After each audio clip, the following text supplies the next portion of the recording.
Napoléon changea les stratégies militaires par rapport au XVIIIe siècle. Au lieu de prévoir la défense de frontières par de forteresses autour desquelles arrêter les envahisseurs, la nouvelle théorie militaire prévoyait d'accrocher l'armée ennemie dans les plaines, après des manœuvres visant à l'encercler en condition d'infériorité. Pour ce faire, les fortifications de frontières perdirent d'importance. En effet, la stratégie de l'état-major du royaume de Sardaigne, au moment de la Restauration, considérait les forteresses comme des obstacles temporaires dont la fonction était de ralentir l'armée adversaire pour le temps suffisant à réunir dans la plaine les forces destinées à la détruire, et non pas comme des barrières destinées à arrêter une invasion de façon définitive. Pour cette motivation, la seule fortification restaurée après la chute de Napoléon en vallée d'Aoste fut le fort de Bar, tandis qu'aucune protection stable fut prévue pour la défense du territoire entre Bar et la frontière avec la Savoie. Une situation dont les autorités locales se plaignèrent plusieurs fois avec le ministère de la Guerre, mais sans résultat. En conséquence, aucune fortification surgit en Val-Grisanche jusqu'aux dernières décennies du siècle, quand les rapports entre la France et l'Italie empirèrent suite à l'alliance du royaume avec l'Empire prussien. En 1882, l'Italie, isolée à niveau international, avait signé le traité connu comme Triple Alliance avec l'Empire allemand et celui des Habsbourg. Francesco Crispi, président du Conseil des ministres italien depuis 1887 et grand admirateur du chancelier prussien Otto von Bismarck, suivit la politique de celui-ci visant à empêcher la restauration de la puissance militaire française après la défaite de Sedan. Pour ce faire, Crispi déclencha une véritable course aux armements, tandis que l'état-major italien développa une nouvelle conception de la défense, prévoyant l'emploi de troupes mobiles qui devaient défendre les cols et les autres passages des Alpes sans abandonner à l'ennemi les vallées, comme prévu auparavant. L'application de cette nouvelle tactique fut confiée au corps des Alpins, créé en 1872. Elle imposa aussi la construction de casernes, refuges et autres abris dans les différents coins des Alpes.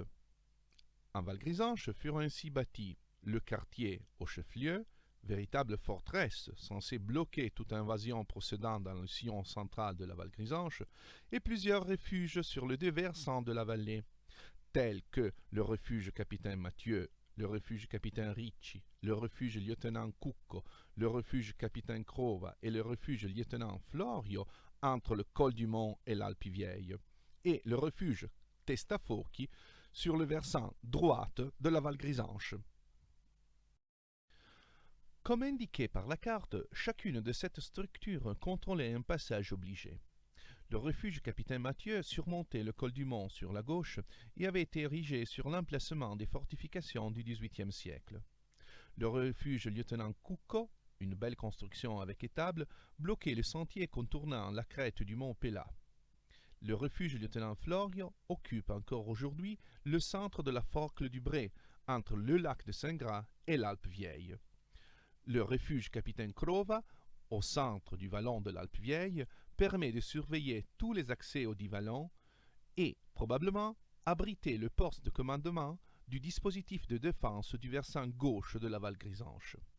Enfin, le refuge Capitaine Ricci, pour ses dimensions et sa position, représentait le rempart le plus important de tout le système de défense, supérieur au quartier du chef-lieu, aussi pour l'altitude entre 2700 et 2800 mètres à laquelle il est bâti.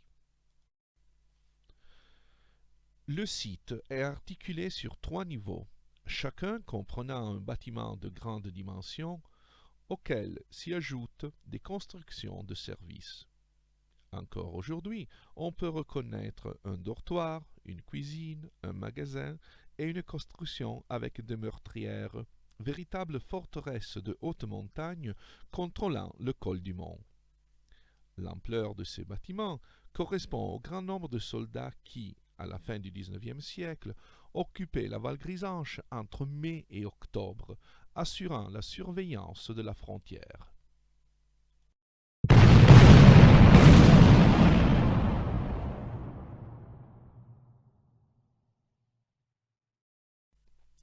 Malgré l'absence d'une route carrossable qui sera ouverte seulement en 1941, pendant le gouvernement de Crispi, les manœuvres estivales de l'armée royale voyaient plusieurs milliers de soldats présents sur le territoire de la Val-Grisonche, qui augmentait jusqu'à 10 fois sa population pendant quelques semaines. Heureusement, le grand déploiement de troupes pendant les manœuvres ne fut jamais suivi par des actes de guerre. En effet, la frontière entre France et Italie devint théâtre de combat seulement pendant la Deuxième Guerre mondiale, en juin 1940, et entre 1944 et 1945.